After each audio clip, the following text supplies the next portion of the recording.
To change notification sound for doorbell ringing alert in Samsung Galaxy S23 Ultra, swipe down the top of the screen and then tap setting icon.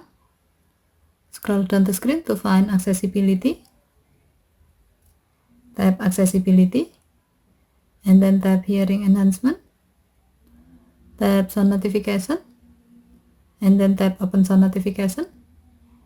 Next, tap the setting icon at the top right.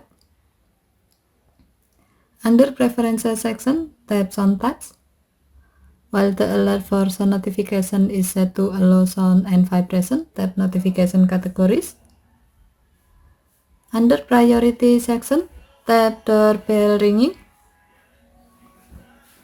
While the alert for doorbell ringing sound notification is set to alert, tap sound. And then select the desired sound you like to use.